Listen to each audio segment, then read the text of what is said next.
घर में काम करने वाली औरतों की अहमियत। माँ, बेटे और बहू तीनों ही खाने के टेबल पर बैठकर खाना खा रहे थे। खाते समय लड़का अपनी पत्नी को बोला, सीमा, तुमने आज फिर दाल चावल बनाया। खाना बनाने में आलस मत किया करा करो तुम। बस हाउस वाइफ ही तो हो, तुम घर पर ही तो रहती हो। तुम्हें रसोई घर में कुछ अलग अलग खाना बनाना अच्छा नहीं लगता है क्या? क्यों रोज ही एक तरह का खाना बनाती हो? सीमा बोली, आज मैं बनाने वाली थी। मैं आज सूजी की खीर बनाने वाली थी, पर रसोई में सूजी खत्म हो गई। मैंने कल ही ऑर्डर किया था, पर अभी तक आया नहीं।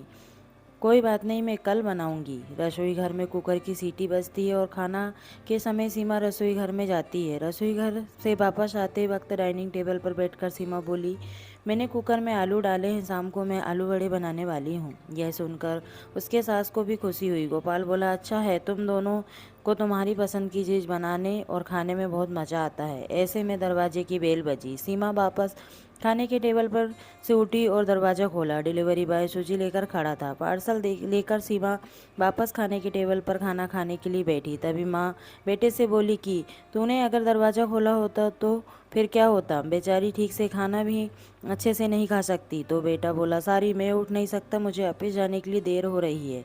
फिर रूम में चला जाता है। वो सीमा को आवाज़ देता, मेरी फाइल मिल नहीं रही है, तुम ढूंढ कर दो सीमा। फिर एक बार खाने की टेबल से उठने वाली थी और उसके तरफ जाने वाली थी, तभी सास ने उसे रोका। छोटा बच्चा नहीं है वो, तुम खाना खाओ। थोड़ी देर बाद रूम से गोपाल की आवाज़ आई, फाइल मिल गई है। सास और बहू दोनों ही खाने के टेबल पर एक दूसरे की तरफ देखकर हंसने लगी। गोपाल ऑफिस जाने के लिए निकल गया। सीमा ने सारा काम खत्म किया। रात को आलू बड़ा खिचड़ी बनाई। खाना देख गोपाल और सास खुश हो जाते हैं। सीमा सब काम निपटा के सो जाती है। दूसरे दिन सुबह गोपाल उसके बेडरूम में फाइल ढूंढ रहा था और वह फाइल ढूंढने की वजह से बेडरूम पूरा अस्त व्यस्त कर दिया। गोपाल अकेले में बड़बड़ा रहा था, इस घर में कभी भी कोई चीज़ समय पर नहीं मिलती। इन औरतों को कोई काम तो होता नहीं है, इसलिए दिन भर इधर का सामान उधर करती रहती है। इसके आवाज़ में सीमा वापस उसके रूम में आती है और रूम की बुरी हालत देखकर उसे गोपाल पर गुस्सा आता है। वह गोपाल को पूछती है, आप क्या कर रहे हो? तभी गोपाल बोलता है, मैंने तुम्हें पिछले दिन दी हुई फाइल कहाँ पर है? सीमा तुरंत वह फाइल बाहर निकालती है और वह गोपाल को दे देती है। सीमा गोपाल को कहती है, इतना सारा सामान बिखरने से पहले मुझसे एक बार पूछा तो होता। इतना सामान बिखरा पड़ा है, मैं क्या दिन भर यही काम करती रहूँगी क्या? उल्टा गोपाल सीमा पर चिल्ला देता है और बोलता है कि का, क्या काम रहता है दिन भर तुम्हें? इतना काम भी तुम नहीं कर सकती क्या? दिन भर सोते ही रहती हो। सिर्फ माँ के कहने पर हाउस वाइफ से शादी करके बहुत बड़ी भूल की है मैंने। ऐसा बोलकर गोपाल ऑफिस के लिए निकल गया। पति पत्नी का बोलना माँ के कानों पर पड़ता है, जो गोपाल को पता नहीं था। माँ सीमा के पास जाती है, तभी सीमा रो रही होती है। कोई भी गलती नहीं होती हुई भी गोपाल उस पर चिल्लाया, यह उसको उनको पता था। सीमा से वह बहुत प्यार करता है, सीमा भी उसे बहुत प्यार करती है। सास ने सीमा को शांत किया, फिर दोनों ने गोपाल को अच्छा सबक सिखाने के लिए एक प्लान बनाया। दूसरे दिन सुबह गोपाल नींद से जागा, तभी वह सीमा को चाय के लिए चिल्ला रहा था। तभी माँ नज़दीक के सोफे पर बैठी थी। वह बोलती है, सीमा घर पर नहीं है, वह किसी काम के लिए अपने मायके गई है। गोपाल फ़ोन निकालता है और सीमा को फ़ोन करने लगता है। तभी माँ उस से रोकती है और बोलती है कि फ़ोन मत करो, वह मायके ही तो गई है, 2-3 दिन में आ जाएगी। गोपाल फ़ोन रख देता है और माँ को बोलता है कि माँ चाय। तभी माँ बोली, हाँ, 2 कप बनाना है, मैं भी पीऊँगी। इच्छा ना होते हुए भी गोपाल चाय बनाने के लिए रसोई घर में जाता है। माँ सोफे से खड़ी होती है, बेटा गोपाल को पुकारती है। वो सोचने लगता है कि माँ उसे रोकेगी और खुद चाय बनाएगी, पर माँ बोलती है, मेरी चाय में शक्कर कम डालना। गोपाल चाय बनाता है और चाय लेकर आता है। माँ और बेटा दोनों ही चाय पीते हैं। फिर माँ बोली, चाय अच्छी बनाई है, पर सीमा जैसे नहीं। वो चाय बनाती है तब तुलसी के पत्ते डालती है। उस चाय की तो बात ही अलग होती है बेटा। कोई बात नहीं, अगली बार तुम चाय बनाओगे तब ध्यान में रखना। गोपाल उसकी माँ को देखते ही रह जाता है। थोड़ी देर बाद गोपाल उसकी माँ को बोलता है, माँ, आज मैं मटर पनीर खाना चाहता हूँ। माँ फिर से गोपाल की तरफ देखकर बोली, अरे वाह, आज मेरा बेटा मटर पनीर बनाएगा और मुझे खाने के लिए देगा। अच्छा हुआ, बहुत दिनों से मटर पनीर खाने की इच्छा हो रही थी। तभी गोपाल बोला, अरे माँ, मटर पनीर आपको बनाने के लिए कहने वाला था।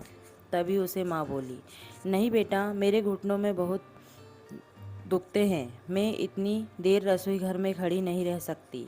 तभी गोपाल उसका फ़ोन निकालता है और रेस्टोरेंट में ऑर्डर देने लगता है। तभी माँ उसे रोकती है और बोलती है, मुझे वह होटल का खाना पचता नहीं है, मुझे गैस हो जाती है और तुम मुझे बाहर का खाना खिलाने वाले हो क्या? शायद माँ से प्यार नहीं करते हो तुम गोपाल। तभी गोपाल खाना बनाने के लिए रसोई घर में जाता है। 1 घंटे बाद खाना तैयार होता है। 2 थाली में खाना लेकर गोपाल उसकी माँ के पास आता है। गोपाल ने दाल चावल बनाया है। यह माँ देखती है। गोपाल को बोली, अरे बेटा, तुम मटर पनीर बनाने वाला था ना? गोपाल बोला कि माँ, यह आसान है बनाने के लिए। तभी माँ बोलती है, सीमा होती तो आज उसने मटर पनीर बनाकर मुझे खिला दिया होता। पर जाने दो, तुम्हारे हाथ का खाना, बना हुआ खाना कहाँ मैं रोज़ खाती हूँ। ऐसा बोलकर माँ खाना खाने के टेबल पर आकर बैठती है। चल दोनों साथ में खाना खाते हैं। गोपाल ने पहला निवाला मुंह में डाला ही था, तब माँ उसे बोली, अरे बेटा, दाल में नमक कम है, जा और नमक लेकर आ। वो खाते खाते उठता है और रसोई घर में से नमक लेकर आता है और माँ को देता है। फिर से खाने के लिए बैठता है। तभी बीच में माँ खांसने लगी और गोपाल को बोलती है, अरे बेटा, निवाला गले में अटक गया है, थोड़ा पानी लाना। गोपाल फिर खाते खाते उठता है और पानी लाने गया। फिर वो पानी माँ को दे देता है। इस सब में गोपाल के चेहरे पर गुस्सा स्पष्ट रूप से दिख रहा था। गोपाल को अब समझ में आ रहा था कि सीमा के साथ जिस प्रकार बर्ताव कर रहा था उसे कितना बुरा लगता होगा। वो यह सब खुशी से करती थी। उसके चेहरे पर कभी कोई शिकन नहीं दिखती। वह सोचते सोचते खाना खा रहा था। माँ यही पर नहीं मानी। खाना होने के बाद माँ गोपाल को बर्तन धोने के लिए कहती है और माँ उसके रूम में आराम करने के लिए चली जाती है। माँ उसे परेशान करने का कोई मौका नहीं छोड़ती। वो गोपाल को बुलाकर चादर ओढ़ने के लिए कहती है। उसके बाद गोपाल रूम से बाहर जाता है तो उसे माँ रोकती है और एसी का टेम्परेचर कम करने को कहती है। अब इन सभी कामों की वजह से वह चिड़चिड़ करने लगता है, लेकिन कुछ भी नहीं बोल पाता। दूसरे दिन सुबह जल्दी उठ जाता है। उसे ऑफिस जाना होता है, इसलिए वह जल्दी सब्जी काटता है, पर उसका ध्यान सब्जी की तरफ नहीं होता। वह सीमा का विचार कर रहा होता है। वो सोच रहा होता है, हाउस वाइफ का काम आसान होता है, ऐसा मुझे लगता था, पर सच में वैसे नहीं है। मैं जितना गलत बर्ताव करता था सीमा के साथ, मन ही मन पछता रहा होता है। तभी सब्जी काटते समय अपनी उंगली काट लेता है। वह उठकर बेसिन में उंगली धोने के लिए जाता है। ऐसे में सीमा उसके पास आती है और हाथ पर पट्टी बांधने लगती है। मतलब सीमा अपने मायके नहीं गई थी, गोपाल से छुपकर उनके ही घर में थी। वह तो सास और बहू का एक प्लान, एक का एक हिस्सा था।